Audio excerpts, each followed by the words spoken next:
C'est principalement de la veille visuelle qu'on fait donc avec les jumelles. On a en permanence une personne à la passerelle. Ici on a la chance d'avoir une passerelle ouverte à 360 degrés, donc on arrive à voir tout l'horizon depuis le même endroit. Dès qu'on pense avoir repéré quelque chose, donc on a un doute, on a une deuxième personne qui vient en appui à la passerelle. Ça permet d'être beaucoup plus efficace sur la veille. Le réflexe à avoir, c'est de garder en visuel la cible qu'on a vue. On ne sait pas si c'est un bateau, une bouée, au début on ne sait pas forcément ce que c'est.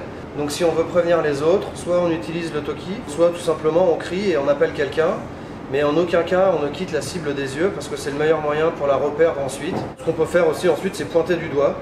Comme ça toutes les personnes qui sont autour savent dans quelle direction il faut chercher. On a plus de chances d'être efficace dans la recherche.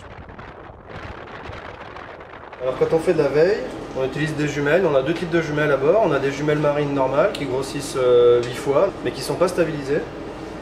Et on a un deuxième type de jumelles qui grossit beaucoup plus, qui grossit 15 fois. Mais par contre, le grossissement est tel que ça bouge pas mal sur l'horizon, on voit pas très bien. Donc en fait, celles-là sont stabilisées. Donc on arrive à voir très loin d'une manière assez nette. Et en plus de ça, on a le radar qui nous sert très peu pour détecter des cibles, sauf quand ce sont des grosses cibles. Des gros bateaux en bois par exemple, on va pouvoir les voir au radar, mais ce qu'on appelle les rubber boats, ils sont en plastique. Ils sont très bas sur l'eau, c'est des cibles qu'on voit très mal au radar.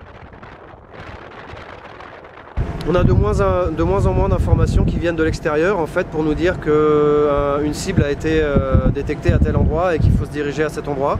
Il y a quelques avions, pilotes volontaires notamment, qui patrouillent et qui nous donnent des informations, mais ils sont pas là tout le temps malheureusement, ils peuvent pas être là tout le temps. Et à part ça, il n'y a pas tellement d'informations de l'extérieur, donc oui, la veille visuelle est